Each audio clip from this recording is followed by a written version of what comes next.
అందరికీ నమస్తే అండి. ప్రశ్న పేరుతో యూట్యూబ్ ఛానల్ నిర్వహిస్తున్న రావణ్ గారిని ఈరోజు ఉదయం పోలీసులు అరెస్ట్ చేశారు. నిజానికి నిన్న ఉదయం నుంచి కూడా రావణ్ తన ఛానల్లో చెప్తూనే ఉన్నాడు, ఎనీ టైం నన్ను అరెస్ట్ చేసే అవకాశం ఉంది. సో ఈరోజు సాయంత్రం 7 గంటలకు నేను లైవ్లో మాట్లాడతాను. సో నేను మాట్లాడిన మాటలకు నేను కట్టుబడి ఉన్నాను. ఏదైతే ఏలూరు బహిరంగ సభలో నేను పవన్ కళ్యాణ్ గారిని ఉద్దేశించి, రాధా మనోహర్ దాస్ని ఉద్దేశించి నేను కామెంట్ చేశాను, అవన్నీ నేను కట్టుబడి ఉన్నాను. ఒక్క అక్షరం కూడా, ఒక్క పదం కూడా నేను వెనక్కి తీసుకోను. అరెస్ట్ చేస్తే చేసుకోండి, ఏం చేస్తారో చేసుకోండి అని రావణ్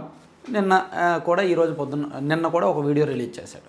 సో అతన్ని అరెస్ట్ చేయడం వెనుక ఏమైనా ప్రత్యేకమైన కారణాలు అయితే ఏమీ లేవు. నిజానికి రావణ్ అనేక వివాదాస్పద వీడియోస్ చేస్తూ ఉంటాడు.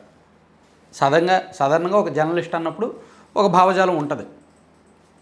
అది రాజకీయ భావజాలం అవ్వచ్చు, కులపరమైన భావజాలం అవ్వచ్చు, మతపరమైన భావజాలం అవ్వచ్చు. ఎవరి వ్యక్తిగత అంశాలు, ఎవరి అజెండాలు, ఎవరి భావజాలాలు వాళ్ళకు ఉంటాయి.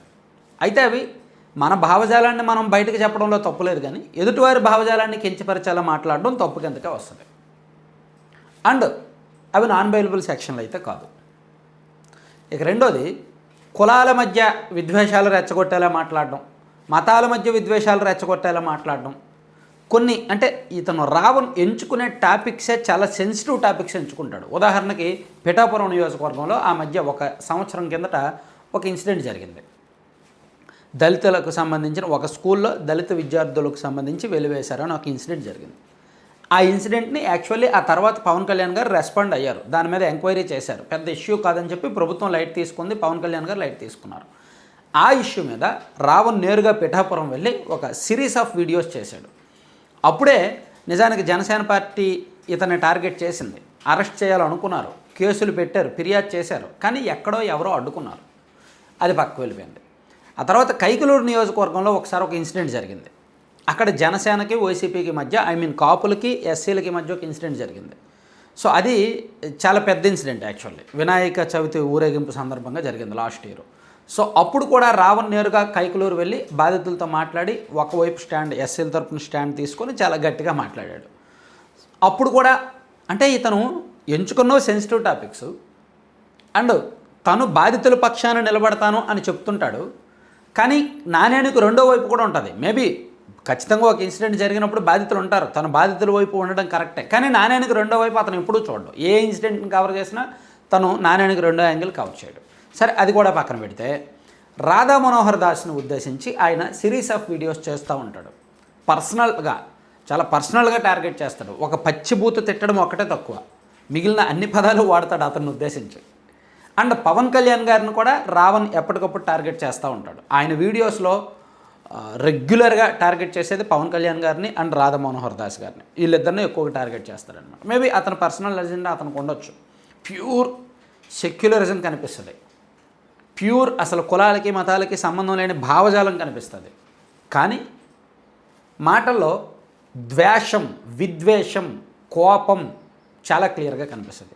అండ్ తను చేసే వీడియోస్లో కూడా పరిమితులకు మించి, మనం యూట్యూబ్ ఛానల్ పెట్టుకున్నామంటే కొన్ని పరిమితులు ఉంటాయి కదా, పరిమితులకు మించి చాలా అగ్రెసివ్గా, చాలా బోల్డ్గా, చాలా గట్టిగా, చాలా స్ట్రాంగ్గా, ఇంకా ఎవరేం పేకలేరని హేళనగా, వ్యంగ్యంగా, అంటే ఒకవైపు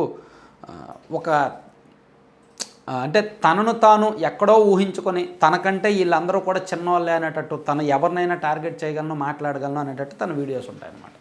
సో నిజానికి పవన్ కళ్యాణ్ గారు జనసేన పార్టీ వాళ్ళు ఎప్పుడో టార్గెట్ చేశారు రావణ్ని. ఏడాది కిందటి నుంచి కూడా అతన్ని అరెస్ట్ చేయడానికి చూస్తున్నారు. కాకపోతే నాకు తెలిసిన సమాచారం ప్రకారం ఇతనికి తెలుగుదేశం పార్టీలో కొంతమందితో మంచి లింక్స్ ఉన్నాయి, చాలామందితో లింక్స్ ఉన్నాయి.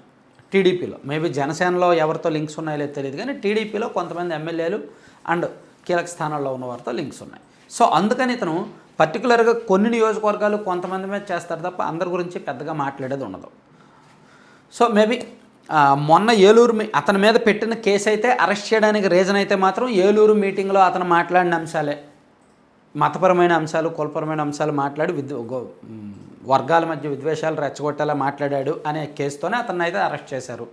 అయితే ఎలాగా అరెస్ట్ చేశారు కాబట్టి పాత కేసులు ఏమైనా బయటకు తీస్తారా, పిఠాపురం విషయంలో కూడా అతను కులాల మధ్య విద్వేషాలు రెచ్చగొట్టేలా మాట్లాడాడని, కైలూరు విషయంలో ఏకపక్షంగా వ్యవహరించాడని అండ్ వేరే చోట్ల ఎమ్మెల్యేలు కూడా కొంతమంది ఇతని మీద కంప్లైంట్ చేశారు, టీడీపీ ఎమ్మెల్యేలు కావచ్చు, వేరే ఎమ్మెల్యేలు. సో అవి కూడా ఏమైనా తీసి ఇంకా అతన్ని ఎక్కువ రోజులు ఉంచాలని చూస్తారా అనేది చూడాలి. మేబీ నాకు తెలిసి ఇవన్నీ కూడా నాన్ బెయిలబుల్ సెక్షన్లో పెడతారు. నాన్ బెయిలబుల్ సెక్షన్ అంటే బెయిల్ ఇచ్చేసి అతను వదిలేయచ్చు, కానీ మరీ కక్ష సాధించి ఇతను బయటకు రాకూడదు అని టార్గెట్ చేస్తే మాత్రం